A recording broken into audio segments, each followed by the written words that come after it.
Compañero Rodolfo Hernández, que también nos va a exponer un poco alrededor de la pugna interimperialista. Bienvenido, compañero.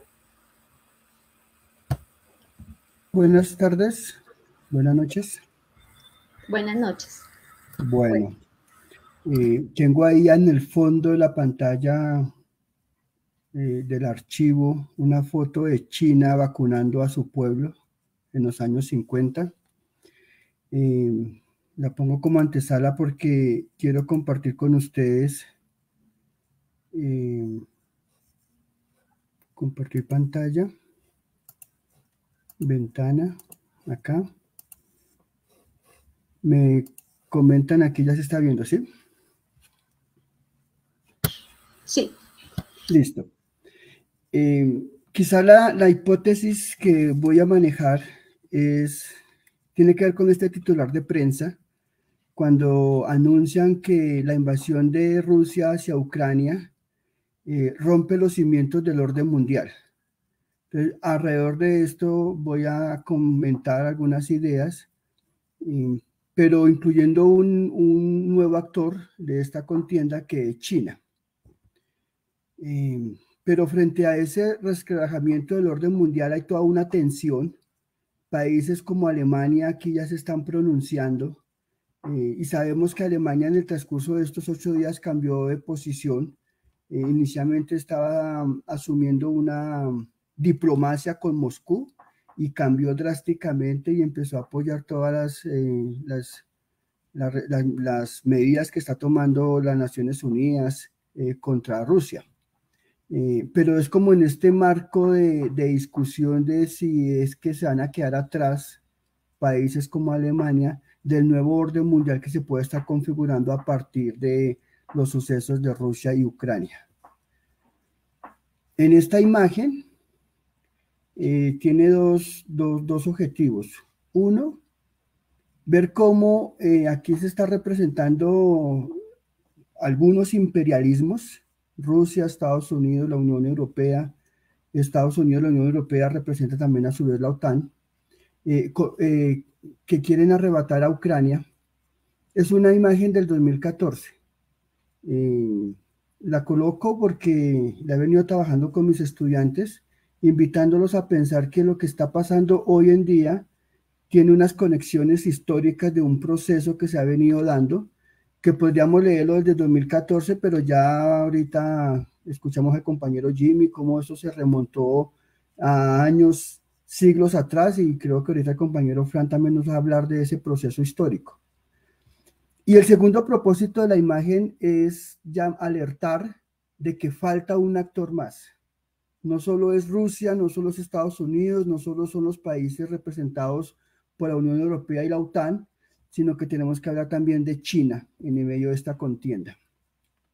Y en el marco de esa hipótesis de que se está resquebrajando el orden mundial, han salido titulares como estos, donde llaman la atención de que la crisis de Ucrania emerge como el símbolo de ese nuevo orden mundial que viene abanderando China y Rusia, encabeza a sus presidentes, el presidente Xi de China y Putin.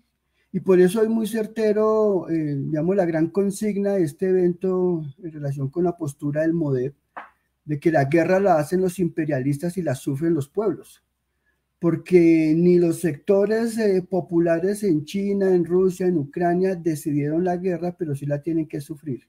Y esa guerra que ellos están decidiendo tiene que ver con esta gran contienda interimperialista de poderes, de hegemonías políticas, económicas, de control territorial, y China está ahí.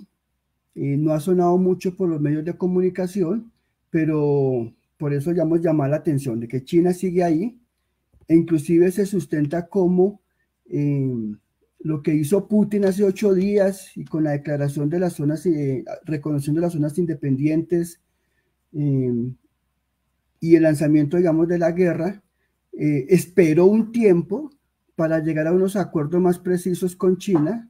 Esta foto fue tomada unos días atrás en medio de los Juegos Olímpicos de Invierno, donde sacaron una declaración conjunta Putin y el presidente de China, en donde ponían en juego este debate frente a la OTAN.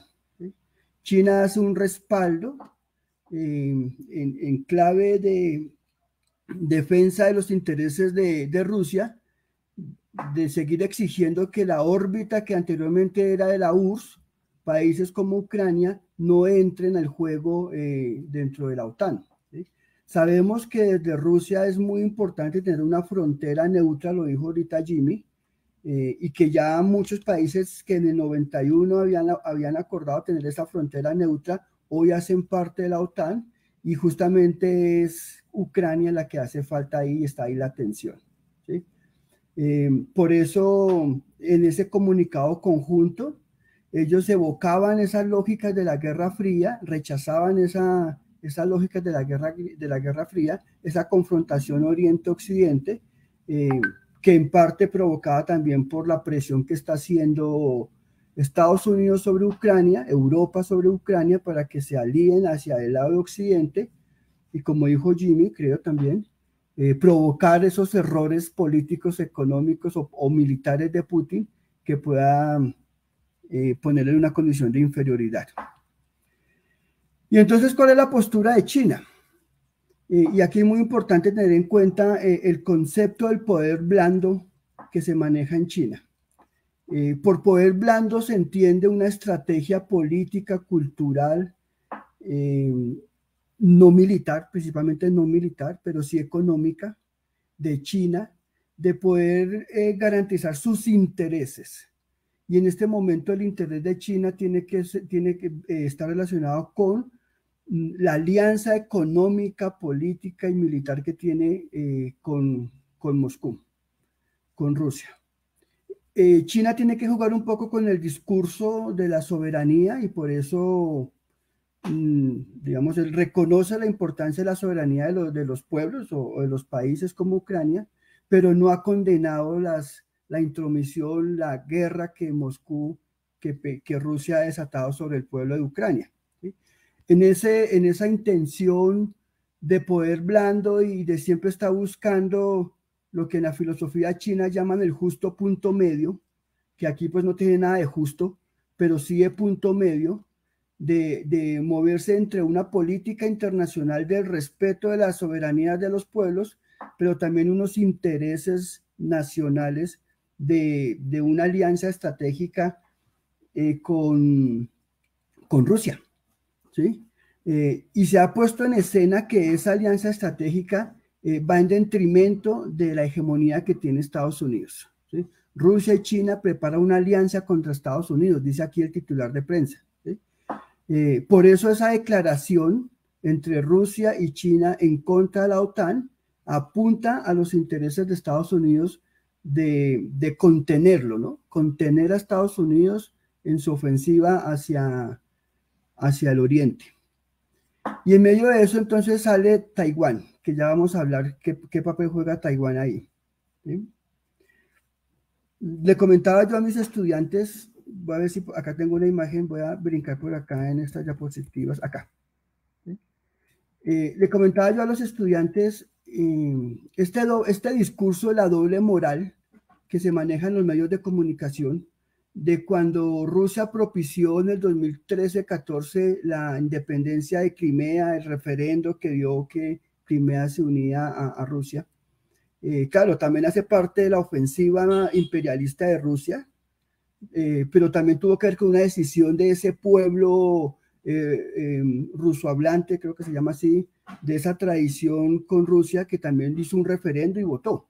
Ahí están los dos intereses. Pero la doble moral tiene que ver con que se cuestiona esto de Rusia y nadie reconoce aquí en Cuba como Guantánamo, la base de Guantánamo, está invadida por Estados Unidos. Como tampoco nadie cuestionó cómo cuando los comunistas en 1949 se toman el poder en China y toda la fracción reaccionaria se da para Taiwán y todo el mundo reconocía a Taiwán y todo el mundo decía que China era Taiwán, negando toda la China continental. Esa doble moral hoy en día está en debate porque justamente en el marco de esta lucha interimperialista, China está interesado en recuperar Taiwán. Nosotros sabemos que para China Taiwán es un asunto de honor militar, de honor político. Cualquier país que haga alianzas económicas con China tiene que reconocer que Taiwán le pertenece a China. Y que pese a que Taiwán hoy en día, pues allá eligen su presidenta, que es una mujer,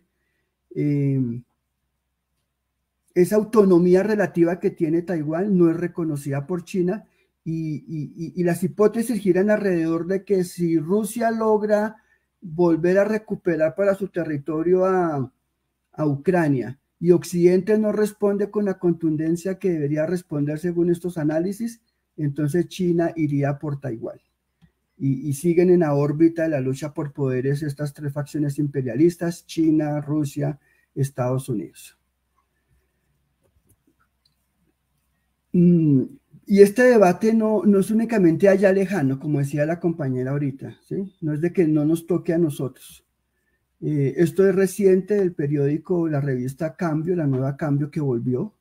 Nos habla cómo para China, América Latina no es el patio trasero. En los años 50, el interés nacional de China giraba alrededor de Asia, de África, y América Latina era por allá algo distante, ¿sí? Hoy no, hoy para China América Latina representa un aliado estratégico, está inclusive por encima de los intereses y negociaciones y economía que hace con África. Estas cifras que yo coloco aquí da cuenta de ese interés que tiene China con América Latina, y esa comparación de lo que implica hoy China como potencia mundial, ¿sí? Mire que en el Producto Interno Bruto está casi que en igualdad de condiciones que con Estados Unidos. La diferencia es muy mínima. Cuando en los años 80 era de 40 veces la diferencia, aquí ya estamos en 3,7 la diferencia. Y las cifras dan cuenta de que es una China que en los últimos 20 años de este siglo ha duplicado, ha multiplicado 26 veces la inversión, los negocios que hace con América Latina. Y se espera que en la vuelta de 15 años se duplique esa cifra, hasta llegar a 70.000 millones de dólares.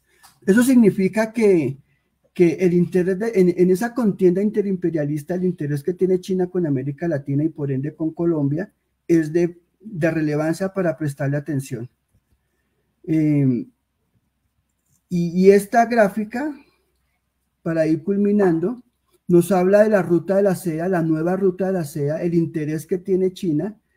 Aquí vemos cómo esa ruta de la seda pasa por Rusia, pasa por Bielorrusia, está ahí en el límite, en la frontera con Ucrania, y por eso a China le interesa mantener una posición moderada por el momento, sin perder esa alianza estratégica que tiene con Rusia, ¿sí?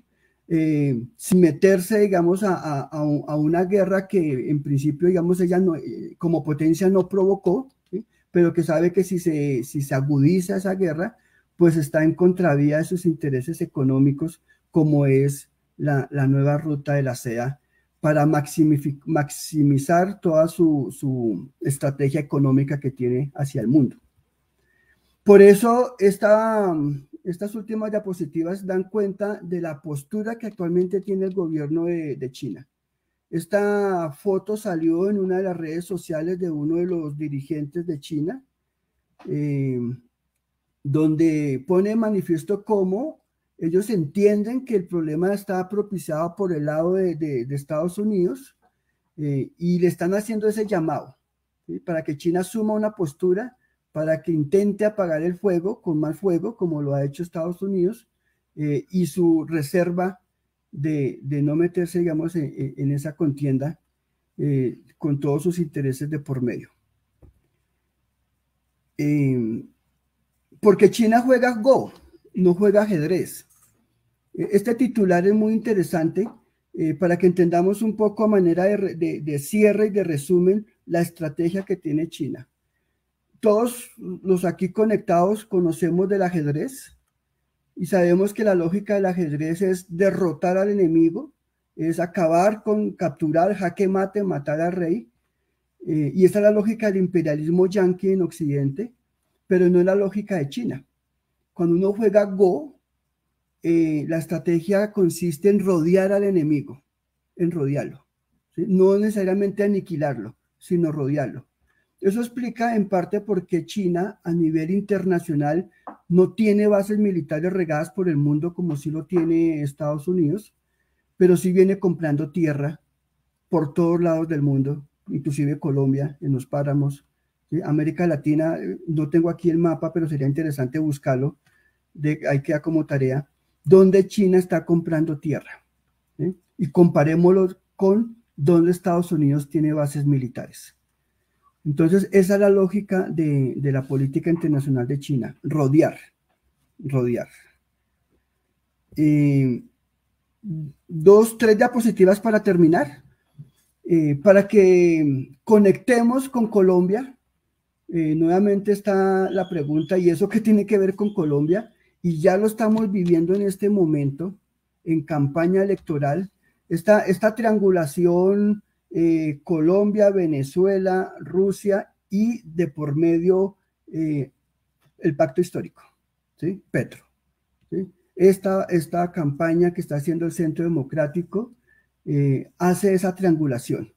Y si la triangulación es un poco explícita o implícita, como que, pero ahí no están hablando del pacto histórico, pues simplemente miremos las declaraciones de Zuluaga. ¿Sí? Si gana Petro, Rusia interviene a Colombia. Y también lo dijo Federico en esos últimos debates, Petro es el Putin de Colombia. ¿Sí? Y ahí está la conexión. Y uno diría, bueno, pero nada que ver con China. No, también. Este titular dice Petro cuando empieza a quemar banderas chinas. ¿Sí? Entonces, aquí le están poniendo un debate a Petro frente a su política de medio ambiente y cómo no critica la devastación que está haciendo China con el medio ambiente, pero a su vez está conectando al pacto histórico, a Petro, con el, entre comillas, el comunismo de China. Y seguro que cuando China juega un papel más protagónico en esta guerra que se está viviendo, los señalamientos directos de Colombia, Petro, pacto histórico con China, serán del calibre como lo que dijo aquí Zuluaga. Y es un ejemplo de que esas conexiones son inmediatas y afectan pues la política en Colombia. ¿Sí? Entonces, hasta ahí dejo, compañera y compañeros que nos escuchan a través de las redes sociales.